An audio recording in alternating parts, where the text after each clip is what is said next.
Bonjour, je m'appelle Marc Dupont, coordonnateur de l'urbanisme, de l'aménagement du territoire et de l'environnement pour la ville de Gaspé.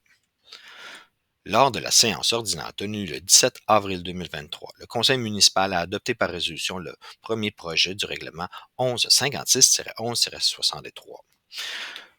Le projet a pour but de légiférer la location à court terme touristique de type Airbnb et notamment des résidences secondaires. Il est accompagné du projet de règlement 1170-12-07.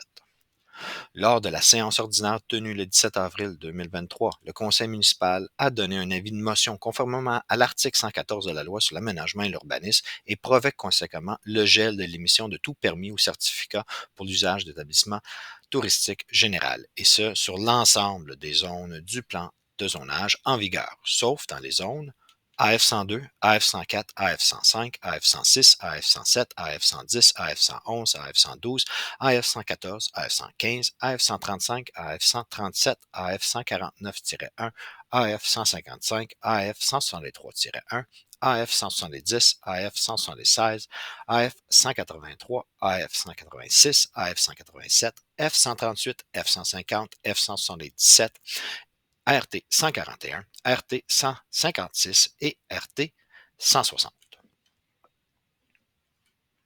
Ce règlement a notamment pour objet de prohiber l'usage d'établissements d'hébergement touristique en général, location à court terme soit le moins de 31 jours, dans toutes les zones, à l'exception des zones énumérées précédemment. Ainsi, cet usage ne sera pas autorisé dans les zones ayant une route ou un chemin municipalisé, localisés dans un périmètre urbain ou en périphérie du parc national Forillon.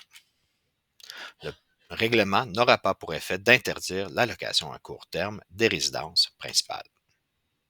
La procédure relative au projet de règlement numéro 1156-11-63 vise à modifier les usages autorisés dans les zones AF 102, AF 104, AF 105, AF 106, AF 107, AF 110, AF 111, AF 112, AF 114, AF 115, AF 135, AF 137, AF 149-1, AF 155, AF 163 1, AF 170, AF 176, AF 183, AF 186, AF 187, F 138, F 150, F 177, RT 141, RT 156 et RT 160, afin de permettre comme usage spécifiquement permis l'usage établissement d'hébergement touristique général.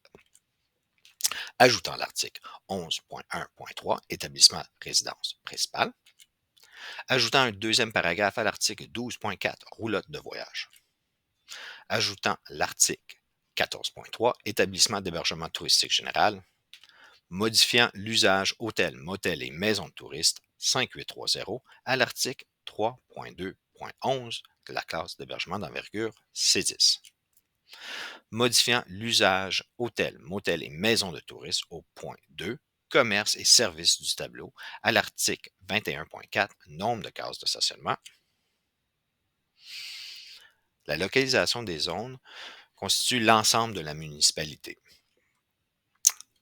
Pour aider à la compréhension des zones qui seront modifiées par le projet de règlement, il est possible d'aller sur le site de la matrice graphique en allant à https://sigal.ca/main.aspx, MRC égale 030, choisir l'onglet Contribuables, ensuite la municipalité de Gaspé.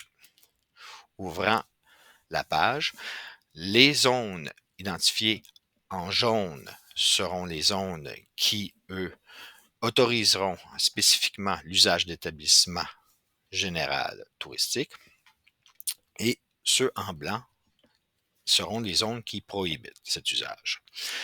Pour savoir si un immeuble ou un bâtiment est situé dans quelle zone, une recherche peut être faite en utilisant l'onglet Recherche. Ensuite, choisir soit par matricule, par lot ou par adresse. Par exemple, dans le cas d'une recherche par adresse,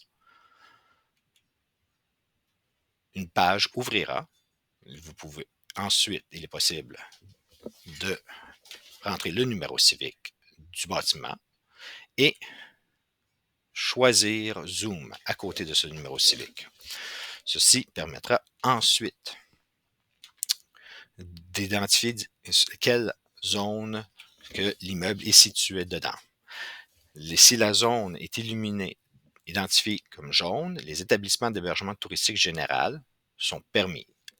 Dans le cas que la zone est identifiée en blanc, les établissements d'hébergement touristique en général sont prohibés.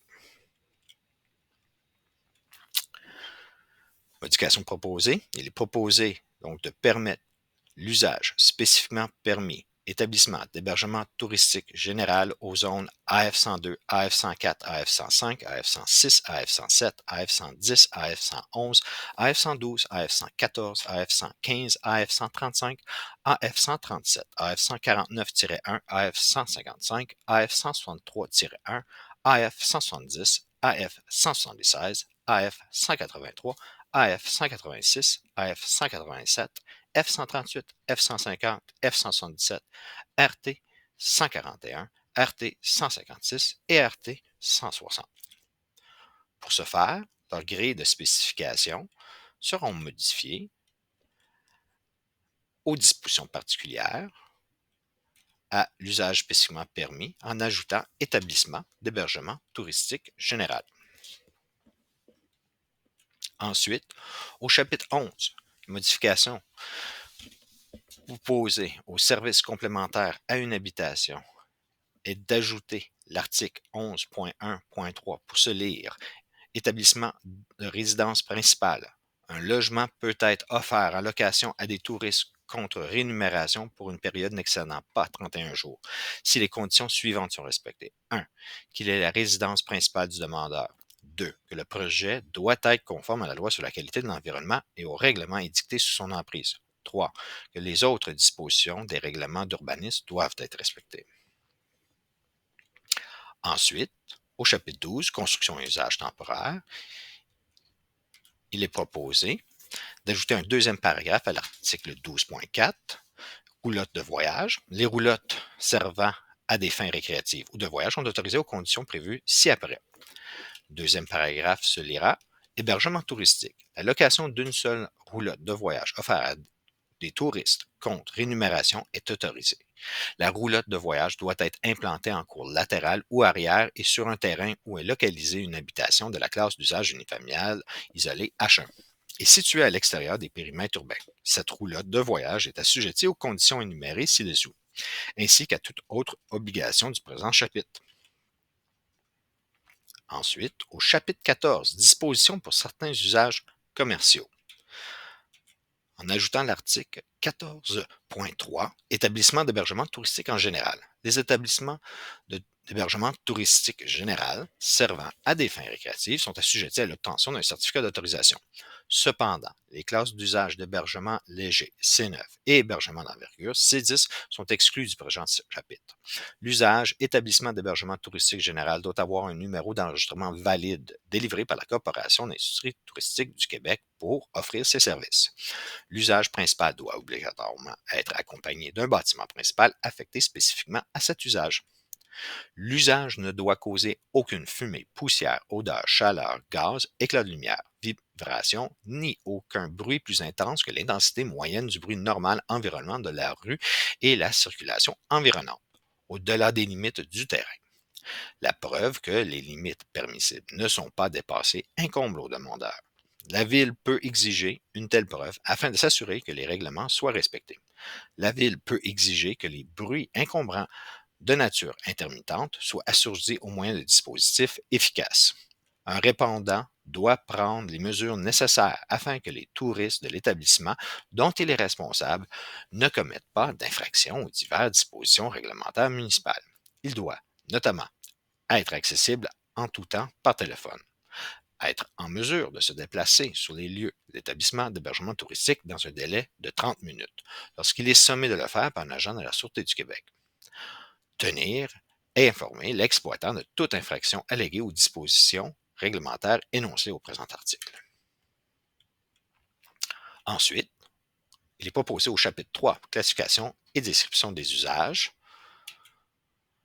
de modifier l'usage hôtel, motel, maison de tourisme retrouvé à l'article 3.2.11, classe d'hébergement d'envergure, qui se lit présentement 5830, hôtel, motel et maison de touristes, qui sera modifié pour se lire 5830, hôtel, motel, auberge ou gîte sont ceux où il y a 6 chambres ou plus à louer, dont le prix inclut ou non les repas. Ensuite, la modification proposée, chapitre 21, stationnement, accès, aire de chargement et de chargement. 21.4, nombre de cases de stationnement. Au tableau, au deuxième point, commerce et services, de modifier le point hôtel, motel et maison de tourisme pour se lire hôtel, motel, auberge et gîte. Les prochaines étapes du projet de règlement 1156-11-63. 27 avril 2023, avis de convocation pour l'Assemblée de consultation et l'annonce du début de la consultation écrite qui se tiendra du 27 avril au 5 mai 2023 inclusivement. Toute personne intéressée peut transmettre ses commentaires par écrit à la direction des services juridiques et du greffe à l'adresse courriel suivante: isabelle.vecina@commercialville.gas.qc.ca. 9 mai 2023, Assemblée de consultation tenue à 17h à l'Hôtel de Ville de Gaspé. 15 mai 2023, adoption du second projet de règlement par le conseil municipal. 18 mai 2023, affichage d'un avis public annonçant la possibilité de faire une demande d'approbation référendaire. Vu que l'ensemble des zones de la municipalité sont touchées par ce projet de règlement, une demande peut être faite à la direction du service juridique et du greffe pour obtenir une illustration par croquis d'une zone et de ses zones contiguës. 5 juin 2023, adoption du règlement par le conseil municipal. Si aucune demande valide n'est reçue. Demande qui sera considérée valide à la suite d'une demande de 12 personnes habilitées à voter à la zone concernée et les zones contiguës. Advenant que le nombre de personnes habilitées de ces zones soit moins de 21 personnes, le nombre sera requis sera de 50% du total de ces personnes.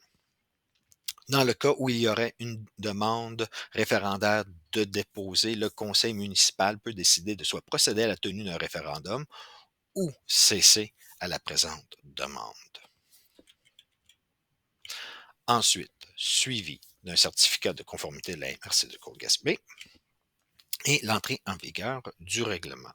Il est à noter que les dates de cet échéancier peuvent être modifiées à tout moment. Merci de votre attention.